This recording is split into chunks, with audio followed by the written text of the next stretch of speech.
Kyle Martinez stood in line at the inspection station on orbital platform Kepler 9. Around him, dozens of alien explorers from across the galaxy waited for their turn to have their equipment checked. The massive space station hummed with activity as ships came and went through the docking bays. This was the last stop before heading out into uncharted space, and everyone here knew the rules. The Galactic Survival Corps had one rule that nobody could break. Every explorer heading into deep space had to carry the standard universal survival kit. It was a collection of 47 items that the smartest minds in the galaxy had put together over hundreds of years. The kit included everything anyone could need to survive on a hostile planet. There were emergency beacons that could broadcast across star systems, nutrition synthesizers that could turn almost anything into food, medical nanites that could heal wounds in minutes, environmental shields that protected against radiation and extreme temperatures, water purifiers, shelter, generators, and dozens of other pieces of advanced technology. Kyle watched as the explorer in front of him, a tall insectoid Vrexian, opened their survival kit for inspection. The Vrexian's 6 arms moved with precision as they displayed each item in perfect order. The inspector, a blue-skinned Quellan, with 4 arms and large wet eyes, nodded approvingly and made notes on a digital tablet. The Vrexian packed everything back up and moved on toward the departure gates. Next came a crystalline being called a Shardkin. Their body glowed with internal light as they presented their kit. Each item was sealed in protective cases, and the Shardkin used their natural scanning abilities to verify that everything worked perfectly. The inspector seemed pleased and waved them through. Then it was Kyle's turn. He stepped up to the inspection table and set down a single item. It was a leather sheath, worn and weathered from use. The inspector, whose name badge read Thelvan, looked at the sheath, then at Kyle, then back at the sheath. His large eyes blinked slowly. Kyle reached down and pulled out what was inside. It was a fixed-blade knife about 8 inches long. The blade was made of carbon steel and had a slightly curved edge. The handle was wrapped in olive-green paracord that showed signs of being rewrapped many times. The knife looked simple and old-fashioned compared to all the high-tech gear the other explorers carried. Thelvan stared at the knife for a long moment. His translator device clicked and hummed before his voice came through in perfect English. "Is this a joke?" "No, sir," Kyle said calmly.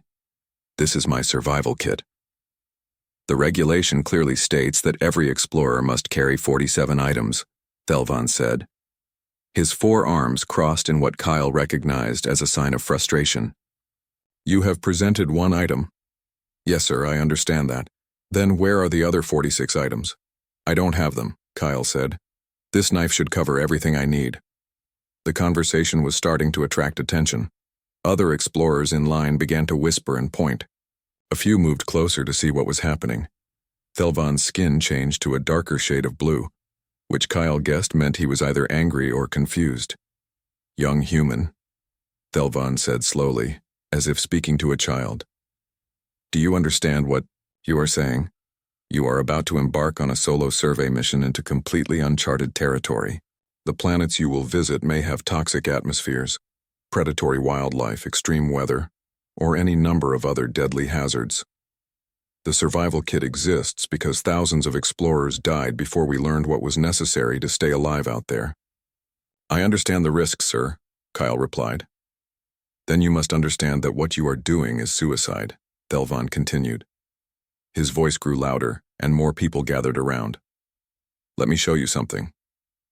Thelvan pulled up a holographic display from his tablet. Images and charts appeared in the air between them.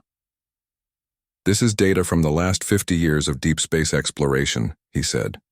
"Explorers who carried the full standard kit had an 87% survival rate. Those who carried incomplete kits had a 32% survival rate. Those who carried almost nothing had a survival rate so low we barely have enough data to calculate it." The hologram showed images of crashed ships, hostile planets, and memorial listings of explorers who never came home. Kyle looked at each one carefully, but his expression never changed. "I appreciate you showing me this, sir," Kyle said. "But my decision stands." A Vrexian explorer near the front of the crowd chittered something in their own language. The translator made it sound like a question. "Why would you choose to die? Is this some kind of human ritual?" Kyle turned to address the growing crowd. I'm not choosing to die. I'm choosing to bring what I know I can rely on. Humans have survived on Earth for thousands of years with tools just like this. We built civilizations, crossed oceans, and explored our entire planet using knives, fire, and our ability to adapt. All that technology is great, but if it breaks or runs out of power, you're helpless. This knife won't break, it won't run out of batteries, and in the right hands, it can do almost anything. Ridiculous, said a voice from the crowd. It belonged to a shardkin whose body pulsed with red light. Your world is a comfortable garden compared to what exists out there. You have no concept of true danger. Kyle smiled slightly at that. Earth is actually classified as a death world by most galactic standards. We have predators, diseases, natural disasters, extreme temperature ranges, and hostile environments all over our planet. Humans didn't evolve in safety. We evolved to survive when everything around us was trying to kill us. Thelvan held up one of his hands for silence. Enough debate. Human, I cannot let you leave this station without the proper equipment. It violates every protocol we have. Is there a waiver I can sign? Kyle asked. Thelvan's skin went even darker. A waiver? A document that says, I understand the risks and choose to go anyway. Something that removes liability from the survival corps if something happens to me. The inspector's mouth opened and closed several times. Finally, he said, yes, technically such a document exists. It was created for unusual circumstances, but no one has ever actually used it. The penalties for signing it are severe. You will receive no rescue priority, no emergency support. If you get into trouble, you are on your own. And your family will not receive any death benefits if you perish. That's fine, Kyle said. I'll sign it. Thelvan looked like he wanted to argue more, but he pulled up the waiver document on his tablet. The holographic text appeared, and Kyle read through it carefully. It was exactly what the inspector had described. By signing this, he was taking complete responsibility for his own survival. The Galactic Survival Corps would wash their hands of any consequences. Kyle pressed his thumb to the signature panel. The document flashed green and disappeared. You are cleared to depart, Thelvan said quietly. Though I believe you are making a terrible mistake. I have been an inspector for 23 years, and I have never seen anyone reject the standard kit. I give you less than 2 weeks before your beacon activates and you beg for rescue. Then I guess we'll see, Kyle said. He slid the knife back into its sheath and attached it to his belt. He picked up his small pack, which contained only a change of clothes and a few personal items, and walked toward the departure gate. The crowd parted as he passed. Some of the aliens looked at him with pity. Others seemed curious. A few appeared angry that he was breaking such an important rule. Kyle nodded politely to them all and kept walking. Behind him, he heard Thelvan speaking to another inspector. Make a note in his file. Human explorer Kyle Martinez departed with insufficient equipment against all advice. Estimated survival time, 12 days. Estimated survival probability, 12%. Kyle smiled to himself as he boarded his scout ship, the Frontier Runner. The ship was small but reliable, designed for a single occupant on long survey missions. He secured his pack in the storage compartment and sat down in the pilot's chair. The knife rested comfortably at his side. As the ship powered up and detached from the station, Kyle looked out at the stars. Somewhere out there was his assigned sector, a region of space that no one had ever explored. There would be new planets, new life forms, and new challenges. And he would face all of it with the same tool his ancestors had carried for thousands of years. The Frontier Runner's engines flared to life, and Kyle guided the ship away from the platform. Through the view screen, he could see other explorer vessels heading in different directions, each one carrying their Regulation 47 items. They looked prepared. They looked safe. Kyle looked down at his knife and thought about all the things he could do with it. He could cut, carve, drill, saw, scrape, split, and shape. He could make fire, build shelter, hunt food, craft tools, and defend himself. The knife was simple, but simplicity was strength. It would never fail him as long as he had the skill to use it. As the ship jumped to faster-than-light travel, Kyle leaned back in his chair and closed his eyes. The galaxy thought he was unprepared. The other explorers thought he was foolish. The inspector thought he would be dead in less than 2 weeks. They had no idea what a human could do when their back was against the wall.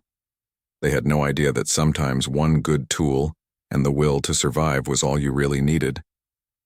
The journey to his assigned sector would take 3 weeks. Kyle had been traveling through space for 3 weeks when everything went wrong.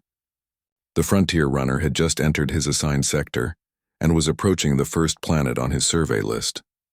The ship's sensors showed an uncharted moon designated Echo 7 orbiting a gas giant. According to the readings, the moon had an atmosphere that humans could breathe and temperatures that seemed survivable.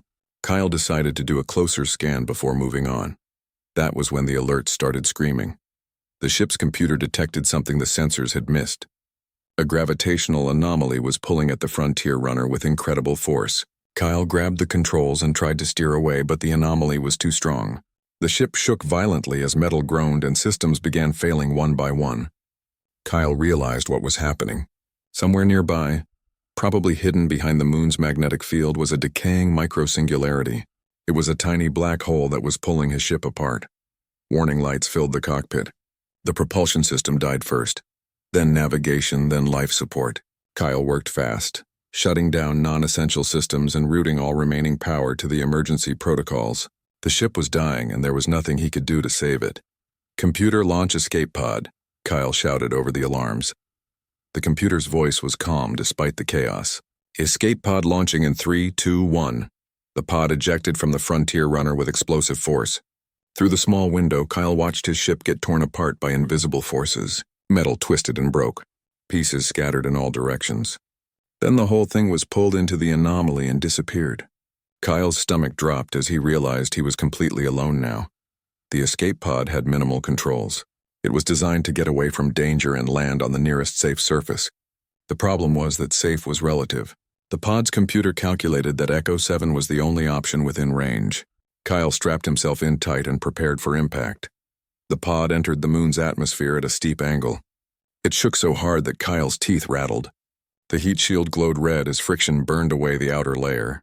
The pod's computer tried to slow their descent, but one of the parachutes failed to deploy. Kyle gripped the armrests and watched through the window as the ground rushed up to meet him. The impact was brutal. The pod hit the top of what looked like a massive mushroom or fungus, crashed through it, and slammed into the ground below. Kyle's head snapped forward despite the restraints. His vision went white, then black, then spotty. He tasted blood in his mouth. For a while, he just sat there trying to remember how to breathe. Everything hurt. His ribs ached. His neck felt like it had been twisted. But he was alive, and that was what mattered. Kyle unbuckled the restraints with shaking hands and tried to open the pod door. It was jammed. He pushed harder, using his legs for leverage. The door finally gave way with a metallic screech. Cool air rushed in, carrying strange smells. Kyle fell out of the pod and onto soft ground covered in glowing moss. He lay there for several minutes, staring up at a dark red sky. 2 moons hung overhead, and neither of them looked like the one he had just crashed on. That meant Echo 7 was orbiting the gas giant along with at least 2 other moons. The light here was dim, like permanent twilight. The air was thin but breathable. Kyle's lungs worked harder than normal to pull in enough oxygen. When he felt steady enough to move, Kyle sat up and looked around. The escape pod was half buried in the moss, its hull crumpled and smoking. Around him was a forest of towering fungal structures. Some were as tall as buildings, with caps that spread out like umbrellas. Others were thinner, like pillars, and glowed with bioluminescent patterns. The whole forest seemed to pulse with soft blue and green light. Kyle stood up slowly, testing his legs. Nothing was broken, which was a miracle. He climbed back into the pod and checked the systems. Everything was dead. No power, no communications, no emergency beacon. The crash had destroyed the pod's ability to call for help. He pulled out his small pack and took inventory. He had the clothes on his back, which were torn in several places. He had a broken datapad that wouldn't turn on. He had a metal canteen that was mostly empty. And he had his knife, still strapped to his belt in its leather sheath. Kyle unscrewed the canteen and took a small sip. The water was warm and tasted like metal, but he savored it. He had maybe 2 more sips left. After that, he would need to find a water source or die of thirst. The temperature was cool now, but Kyle's damaged datapad had briefly shown him some readings before it died. This moon had extreme temperature swings. The nights would be freezing. The days when the red sun was overhead would be scorching hot. And he had no idea how long the day and night cycles lasted here. Kyle looked at the knife on his belt. Thelvan's words echoed in his mind. Estimated survival time, 12 days. Estimated survival probability, 12%. Guess I better prove them wrong, Kyle said to the empty forest. The first thing he needed was shelter. Kyle walked around the crash site, studying the fungal structures. Some of them had thick bark-like skin that looked tough. Others were softer and more fragile. He found one that had been damaged when the escape pod crashed through. Large pieces of the fungal bark lay on the ground. Kyle picked one up. It was light but sturdy, almost like cork. He drew his knife and got to work. The blade cut through the fungal bark easily. Kyle gathered several large pieces and dragged them back to the escape pod. He used the pod itself as one wall of his shelter and propped the bark pieces around it to create a lean-to structure. It wasn't perfect, but it would block wind and provide some cover. Next, Kyle needed to secure the area around his camp. He walked in a wide circle, studying the ground and the surrounding fungus trees. He found tracks pressed into the soft moss. Some were small, like rabbit-sized creatures. Others were much larger, with claw marks that suggested predators. Kyle made a mental note to stay alert. He also found a stream about 200 yards from his crash site. The water was clear and moved quickly over smooth stones. Kyle knelt down and tested it. Cold, very cold. He had no way to know if it was safe to drink, but he would need water soon. He decided to boil it first if he could make fire. Fire. That was the next challenge. Kyle returned to the escape pod and used his knife to pry open a panel. Inside were tangled wires and circuit boards. He cut away several lengths of copper wire and stripped off the plastic coating. These wires could be useful for dozens of things. He braided 3 of them together to make a stronger cord. Then Kyle searched the area for rocks. He found several near the stream. One was a dark stone that looked like flint. Kyle smiled. He had practiced making fire with flint and steel hundreds of times back on Earth. The spine of his knife could work as a striker. He gathered dry material from dead fungal matter that had fallen to the ground. Some of it crumbled into fine powder that would catch a spark easily. Kyle arranged everything in a small pile near his shelter. He held the flint in one hand and struck it with the spine of his knife. Sparks flew. He struck it again and again until a spark landed in the dry fungus powder. The powder smoldered. Kyle leaned down and blew gently. The smolder grew into a small flame. He carefully added more material, building the fire up slowly. Within minutes, he had a real fire burning. The heat felt wonderful against his skin. Kyle used his knife to cut strips from the escape pod's crash webbing. The webbing was made of strong synthetic material that could hold weight. He fashioned a crude sling that he could wear across his chest to carry things. Then he took his canteen to the stream, filled it, and brought it back to the fire. He had no pot, so he had to improvise. Kyle used his knife to cut a section of aluminum paneling from the pod. He bent it into a shallow bowl shape and set it on flat rocks near the fire. He poured water into the aluminum bowl and waited for it to boil. It took longer than a proper pot would, but eventually the water bubbled and steamed. Kyle let it cool, then drank carefully. The water tasted strange, slightly mineral and earthy, but it didn't make him sick. He refilled the canteen and boiled more water. Hydration was critical. Without water, he would be dead in 3 days. As the red sun began to set, the temperature dropped fast. Kyle added more fuel to his fire and sat close to it. The forest around him came alive with sounds. Clicks and hisses echoed through the fungal trees. Something roared in the distance, low and rumbling. Kyle kept his knife in his hand and watched the shadows. The night was long and cold. Kyle dozed in short intervals, waking every time he heard a sound. Several times he saw movement at the edge of his firelight. Small creatures with too many legs scuttled past. Once, something larger paused at the boundary of light and shadow. Kyle couldn't see it clearly, but he saw eyes reflecting the firelight, 6 eyes glowing yellow. The creature watched him for several minutes, then moved on. When morning finally came, the red sun rose slowly. The temperature immediately began to climb. Kyle stripped off his jacket and splashed water on his face. He had survived his first night. That was something, but survival was just the beginning. Kyle needed food. He needed better shelter. He needed tools and weapons, and he needed to figure out how to stay alive on this hostile moon until someone came looking for him. If anyone came looking, Kyle looked at his knife again. The blade was clean and sharp.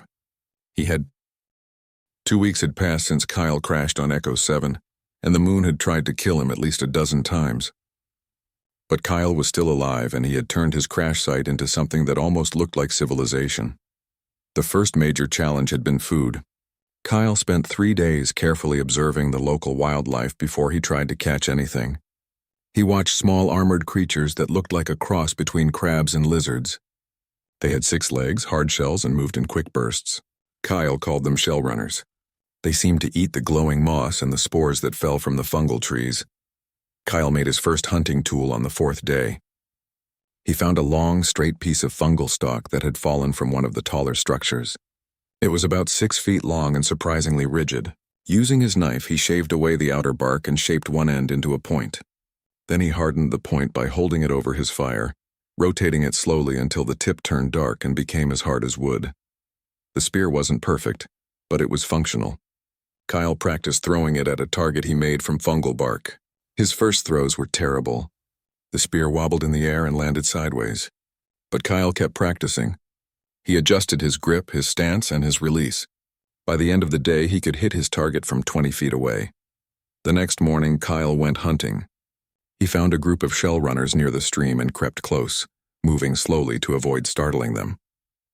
When he was close enough, he threw the spear. It flew straight and struck one of the creatures in the side. The shell runner squealed and tried to run, but the spear had pinned it to the ground. Kyle ran forward and used his knife to finish it quickly. He thanked the creature silently, the way his grandfather had taught him to honor the animals that gave their lives for food.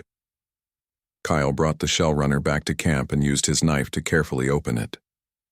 The shell was tough, but once he found the seams, it came apart like armor plates. Inside was meat that looked edible. Kyle cooked it thoroughly over the fire and took a small bite. It tasted like chicken mixed with fish with a slightly bitter aftertaste. He waited an hour to see if he would get sick. When nothing bad happened, he ate the rest. The shells from the shell runner gave Kyle an idea. He cleaned them carefully and examined them. They were light but incredibly strong.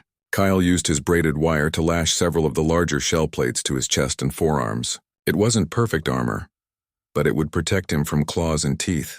He made more spears and kept them ready near his shelter. If predators came, he would be ready. Water was still a constant concern. Kyle had built a better water collection system using materials from the escape pod. He cut sections of aluminum paneling and bent them into channels that caught morning dew and rainwater. The channels fed into his canteen and into several makeshift containers he had fashioned from hollowed fungal bark.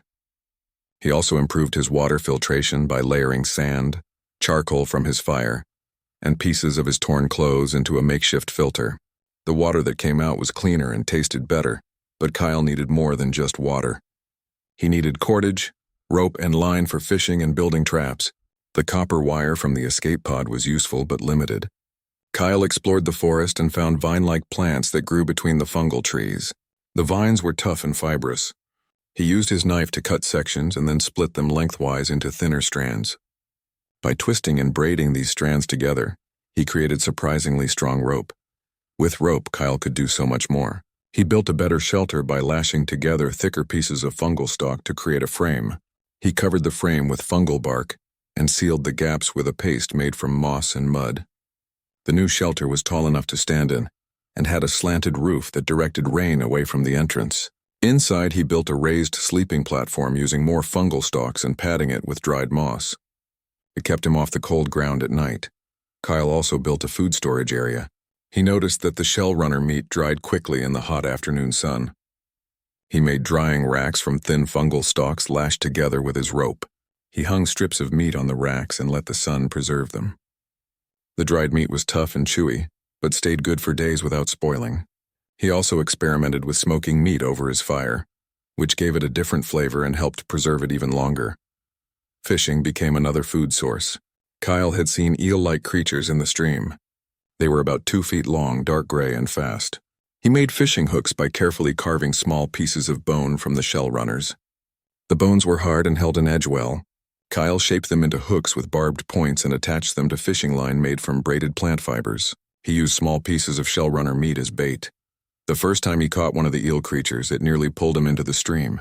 The thing was strong and thrashed violently. Kyle held onto his line and dragged it onto the bank. He used his knife to dispatch it and then examined his catch. The meat inside was pale and flaky when cooked. It tasted better than the shell runners, almost sweet. Kyle made more fishing lines and set them at different spots along the stream.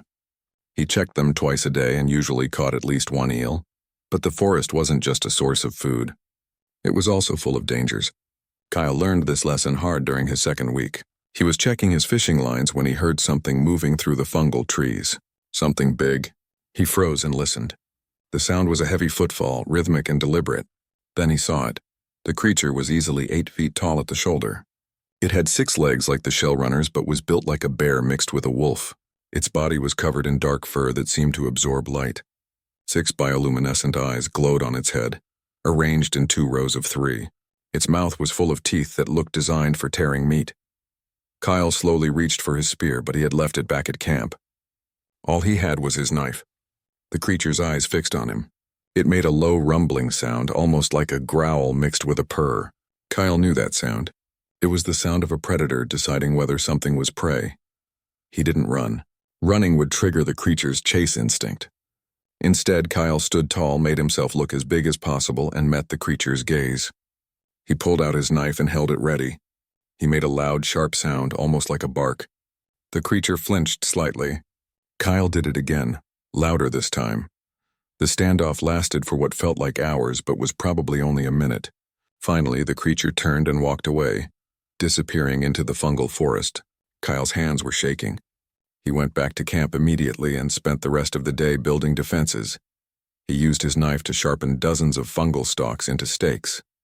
He pounded these stakes into the ground in a circle around his camp, angling them outward. Any creature trying to rush his shelter would impale itself on the stakes. He also dug a pit near one of the trails he had seen creatures using. He lined the bottom with sharpened stakes and covered the top with thin branches and moss to hide it. It was a simple trap, but it would work. 2 nights later, Kyle heard the creatures return. There were at least 3 of them, maybe more. They circled his camp, staying just outside the ring of stakes. Their glowing eyes moved through the darkness like floating lanterns. Kyle kept his fire burning bright and held his spear ready. He heard them testing the defenses, pushing against the stakes, looking for weak points. Then one of them triggered the pit trap. Kyle heard the creature's roar of surprise and pain. The sound was deafening. The other creatures scattered immediately, crashing through the forest in their haste to get away. Kyle waited until dawn before checking the trap. One of the creatures was dead in the pit, impaled on the stakes. It was smaller than the one he had seen before, probably a juvenile. But it was still huge. Kyle said another quiet thank you and got to work. The creature's hide was thick and covered in dense fur. He skinned it carefully with his knife, which took most of the morning. The hide was larger than he needed, so he cut it into sections. He used some of it to insulate his shelter, hanging it on the walls to trap heat. The rest he cleaned and scraped to make into other useful items. The fur was warm, and Kyle fashioned a crude blanket from it. The nights became much more bearable after that. By the end of the second week, Kyle had transformed his crash site into a functional survival camp. He had shelter, food sources, water collection and filtration, tools, weapons, and defenses. He had established a daily routine: wake at dawn, check fishing lines, gather firewood, hunt or forage, maintain camp, sharpen his knife, and prepare for the night. The routine kept him sane. It gave structure to his days and prevented him from thinking too much about how alone he was. But Kyle wasn't just surviving. He was adapting. He learned which plants were safe to touch and which ones caused itching rashes. He learned the patterns of the local wildlife and when they were most active. He learned to read the weather by watching the sky and the way the fungal spores moved in the air. He learned to sleep lightly, waking at the smallest sound. His knife never left his side. He sharpened it every evening on smooth river stones, keeping the edge razor sharp. The knife had cut, carved, scraped, dug, pried, and punctured. It had been a hunting tool, a building. Thelvan could not stop thinking about the human. It had been 5 weeks since Kyle Martinez departed from orbital platform Kepler-9 with nothing but a knife and a death wish. According to all regulations, the human should have been declared officially lost after 2 weeks. His file should have been closed and his family notified. But Thelvan kept the file open. He told himself it was for data collection purposes. The Survival Corps needed to know what happened to explorers who violated protocol. But deep down, Thelvan knew the truth. He was curious. He wanted to know if the human had been right or if Thelvan's predictions had been correct. The problem was that Kyle's emergency beacon had never activated. Usually, when an explorer died or got into serious trouble, their beacon would send out a distress signal. But Kyle's beacon was silent. Either it was destroyed, or Kyle was managing to survive without needing rescue. Thelvan couldn't believe it would be the latter, but he had to know for sure. He did something that violated several regulations. He authorized a search and recovery mission. When his supervisor questioned the decision, Thelvan explained that they needed to recover the ship's black box for data purposes. It was technically true, even if it wasn't his real motivation. The rescue ship was called the Stellar Mercy. It was a medium-sized vessel designed for locating and retrieving lost explorers. Thelvan assigned himself to the mission, along with 2 Vrexian specialists who were experts at tracking and analysis. He also requested a human liaison, hoping that a fellow human might provide insight into Kyle's decision-making process. The liaison assigned was Lieutenant Grace Harper, a veteran of Earth's expeditionary fleet. Grace was tall and athletic, with short dark hair and eyes that seemed to miss nothing. When Thelvan briefed her on the mission, she listened carefully and then asked the question he had been dreading. "You think he's still alive, don't you?" Thelvan's skin changed to a lighter blue, which was his species' version of embarrassment. "The statistical probability is extremely low, but I cannot dismiss the possibility entirely. Humans have a reputation for surviving in unlikely circumstances." Grace smiled. "We're stubborn like that. My grandfather used to say that humans are too dumb to know when we're supposed to die. We just keep going until something stops us permanently." The Stellar Mercy reached Echo 7 after a week of travel. The moon looked hostile even from orbit. The sensors showed extreme temperature variations, dangerous wildlife, and no signs of civilization or advanced technology. Thelvan felt a sinking feeling in his stomach. If Kyle had crashed here, his chances of survival were even lower than originally calculated. They located the Frontier Runner's black box signal, which led them to the crash site. As the Stellar Mercy descended through the atmosphere, the crew prepared for the worst. They expected to find wreckage and, if they were very lucky, a body to bring home. What they found instead left everyone speechless. The landing site was in a clearing surrounded by massive fungal structures. As the Stellar Mercy touched down, Thelvan looked out the view screen and saw something impossible. The crash site had been transformed. There were cleared paths, marked trails, and what looked like a sophisticated shelter with a slanted roof. Smoke rose from a controlled fire pit. Racks made from organic materials held strips of what appeared to be drying meat. A water collection system channeled liquid into various containers. The ground around the camp was lined with sharpened stakes pointing outward. "Is this the right location?" one of the Vrexian specialists asked. Grace was already at the view screen, staring in disbelief. "That's a human survival camp. I've seen pictures of them in historical archives. But this is way more advanced than I expected for someone alone on a hostile moon." They opened the ship's hatch and descended the ramp. The air was thin but breathable. The red sun cast an eerie light over everything. Thelvan walked slowly toward the camp, his forearms hanging loose at his sides. He felt like he was walking through a museum exhibit, not a crash site. That was when Kyle emerged from the fungal forest. He was carrying a spear and wearing what looked like armor made from shells and animal hide. His beard was thick and his hair longer than before. His clothes were torn and patched with various materials, but his eyes were clear and alert, and he moved with confidence. When Kyle saw the rescue ship and the crew, he stopped and smiled. "Oh, hey," he said casually, as if they had just met him at a supply depot. "You guys made good time." Grace ran forward, her professional composure cracking. "Kyle, we thought you were dead." "How did you—" "How is this even possible?" Kyle looked around at his camp and shrugged. "Just took it one day at a time. Shelter first, then water, then food, then defense. Basic survival priorities." Thelvan approached slowly, his large eyes taking in every detail. The shelter was expertly constructed. The fire pit had been positioned to maximize heat and minimize smoke. The water collection system was ingenious in its simplicity. The defensive perimeter was well-planned and clearly effective. Everything he saw contradicted his understanding of what was possible for a lone explorer. "You have been here for 5 weeks," Thelvan said slowly. With only a knife, Kyle patted the blade at his belt. "I told you this would cover it. One of the Vrexian specialists was examining the drying racks. These are preserved food stores. And look, there are multiple types. This human has established sustainable hunting and gathering systems. The other Vrexian was studying the defensive stakes. These are positioned to funnel potential threats toward that pit trap. The tactical planning is sophisticated. Grace walked through the camp with the eye of someone who understood what she was seeing. She stopped at the shelter and looked inside. There was a raised sleeping platform, organized storage areas, and tools made from bone and fungal materials. Everything was neat and functional. "Kyle, this is incredible," she said. "Do you have any idea what you've accomplished here?" Kyle set down his spear and walked to his fire pit. He added some fuel and stirred the coals. "I just did what I needed to stay alive. It's not that complicated when you break it down into steps." "Not complicated?" Thelvan's voice rose and his skin turned a darker blue. "You were stranded on a hostile moon with no supplies, no equipment, and no hope of rescue. You should have died within days. Instead, you built this." He gestured at the entire camp. "How?" Kyle was quiet for a moment, organizing his thoughts. "The knife is a tool, but it's also a gateway. With it, I can make other tools.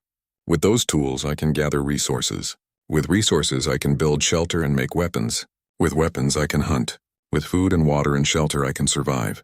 Each problem I solved gave me the ability to solve the next problem. It's like climbing a ladder. You just take it one rung at a time."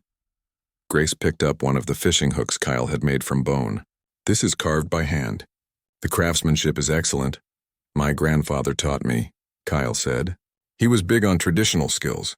Said you never know when you might need to survive without technology." Guess he was right. The Vrexian specialists were collecting data and taking samples. One of them found the pit trap and examined the creature that had died in it weeks ago. The body was mostly decomposed, but the skeleton was intact. This predator is approximately 3 times the mass of the human. He killed it with a primitive trap. Thelvan sat down on a rock near the fire. He felt overwhelmed by what he was witnessing. Everything he had learned about survival over 23 years of inspecting explorers was being challenged. The standard universal survival kit was supposed to be the culmination of galactic wisdom. It had 47 items because those 47 items were deemed essential. How could one human with one knife do better? "I was wrong," Thelvan said quietly. "I predicted you would be dead within 12 days. I gave you a 12% chance of survival. I was completely, utterly wrong." Kyle walked over and sat next to him. "You weren't wrong based on what you knew. Your survival kit works for most species. But humans evolve differently. We're adaptable. We're stubborn. And we've been surviving with nothing but primitive tools for thousands of years. It's in our DNA. But the technology," Thelvan said. "The medical nanites, the environmental shields, the emergency beacons. Surely those things are better than this." He gestured at the crude camp. "Better if they work," Kyle replied. "But what happens when they break? When they run out of power? When they get destroyed in a crash? Then you're helpless. I didn't have to worry about any of that. My knife doesn't need batteries. It won't malfunction. As long as I have it and the knowledge to use it, I can survive." Grace sat down on Kyle's other side. "The brass back home is going to lose their minds when they hear about this. You've basically proven that human survival instincts are more effective than advanced technology in certain situations." "Not more effective," Kyle corrected. "Just more reliable. If I had your rescue ship's technology, I could do even more. But when it's just me and the basics, I know I can count on the basics." Thelvan looked at Kyle with newfound respect. "I owe you an apology. I treated you with condescension. I assumed your decision was foolish and reckless. I see now that it was based on confidence and capability. You knew exactly what you were doing." The news spread through the Galactic Survival Corps faster than anyone expected. Within 2 days of Kyle's rescue, every major orbital platform and exploration outpost had heard the story. A human explorer had survived alone on a hostile moon for 34 days with nothing but a knife. The story seemed impossible, but the evidence was undeniable. The Stellar Mercy's crew had documented everything. Thousands of images, video recordings, and detailed scans proved that Kyle Martinez had accomplished something unprecedented. Orbital platform Kepler 9 became the center of attention. Reporters from dozens of species arrived to cover the story. Explorers who were preparing for their own missions stopped to listen. Even senior members of the Survival Corps, Administrators who rarely left their offices came to see what the fuss was about. Thelvin found himself in a position he never wanted. He was the inspector who had documented Kyle's departure and had led the rescue mission. That made him the galaxy's foremost expert on what everyone was calling the human survival incident. He gave the same briefing dozens of times to different audiences. Each time he showed the images from Echo 7, the shelter, the tools, the weapons, the defensive perimeter, the sustainable food sources. The reactions were always the same: shock, disbelief, confusion.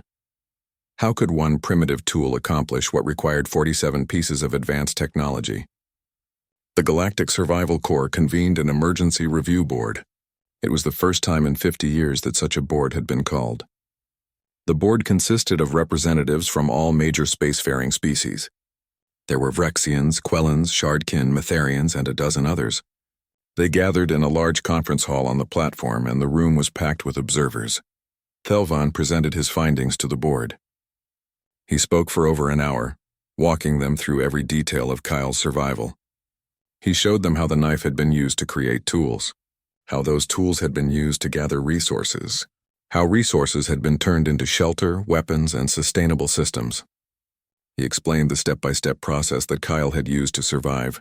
When he finished, the room was silent for a long moment. Finally, a Vrexian scholar named Kreltix spoke. She was old, her carapace darkened with age, and she had spent her entire life studying survival techniques across the galaxy. "I have reviewed the data multiple times," she said, her voice clicking through the translator. "And I still struggle to comprehend it. How is this possible? How does one tool replace 47? Grace Harper stood up from where she had been sitting in the back of the room.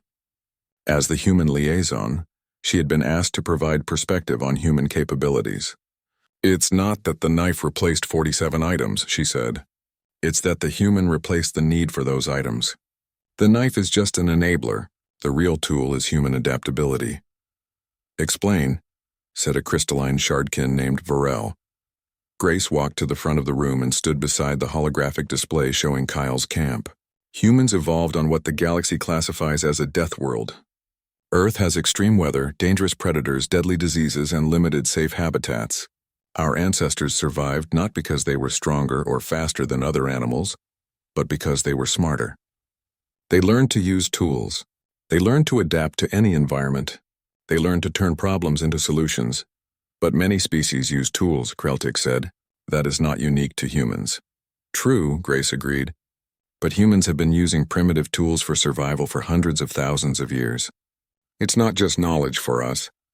It's instinct." When Kyle crashed on that moon, he didn't panic. He didn't wait for rescue. He immediately started solving problems. Find shelter, find water, find food, defend the camp. That's the human survival algorithm, and it's been hard-coded into our species through countless generations. A Quellan administrator raised one of his 4 hands. "Are you suggesting that human biology makes them superior survivors?" "Not superior," Grace said carefully. "Just different. Your species evolved in stable environments where technology could develop consistently. Humans evolved in chaos. We got good at making do with what we had. That's why Kyle succeeded where your models predicted failure. Your models assumed he needed technology.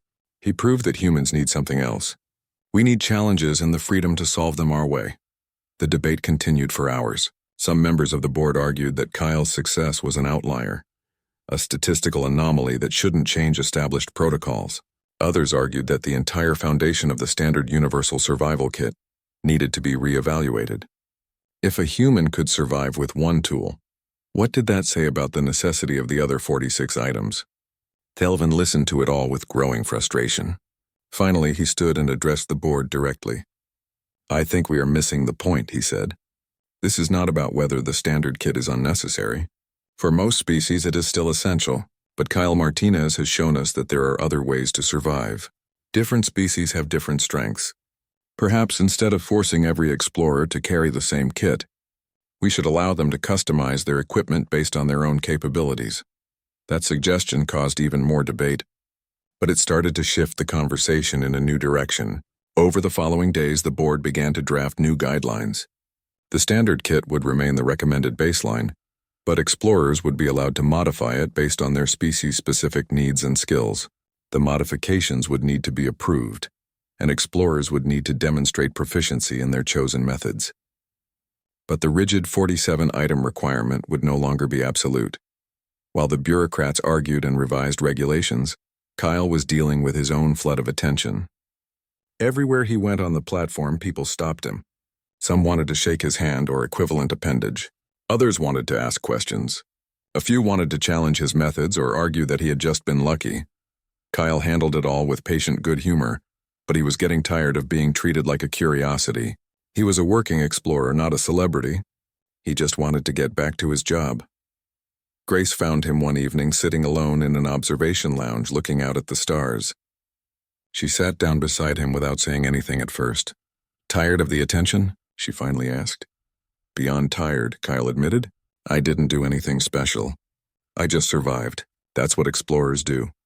"You did something very special," Grace said. "You challenged the way the entire galaxy thinks about survival. That's going to have ripples for a long time." Kyle sighed. "I didn't mean to challenge anything. I just wanted to do my mission my way. And that's exactly why it matters," Grace said. "You trusted your judgment over the system. And you were right. That's powerful." They sat in comfortable silence for a while. Then Kyle said, "I heard the board is changing the regulations." "They are. Partially because of you. Explorers will have more flexibility now." "That's good," Kyle said. "Maybe other people can do things their way too." Grace smiled. "There's one more thing. The Survival Corps wants to offer you a position as an instructor. They want you to teach other explorers about primitive survival techniques. Specifically, they want you to teach humans who are entering the program." Kyle shook his head immediately. "I'm not a teacher. I'm an explorer." "They figured you'd say that," Grace said. "So they're offering a compromise.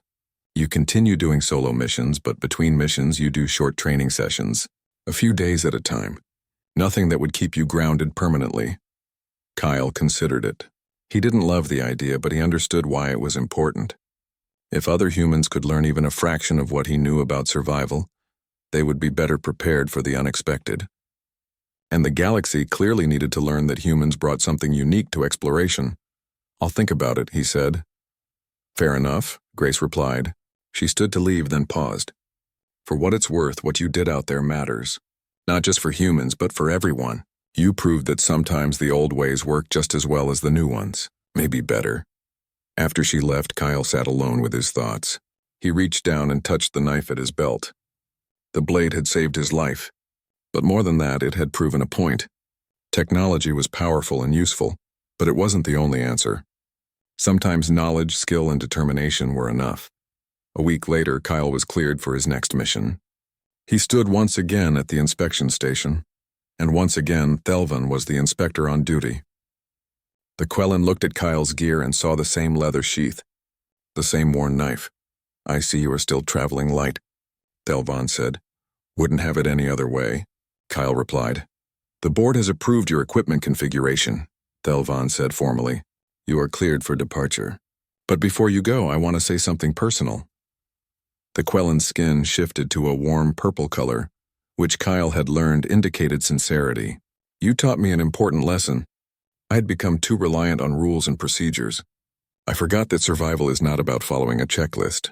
It is about adapting to whatever comes. Thank you for reminding me." Kyle extended his hand and Thelvan grasped it with one of his 4 hands. "Good luck out there," the inspector said. "Thanks.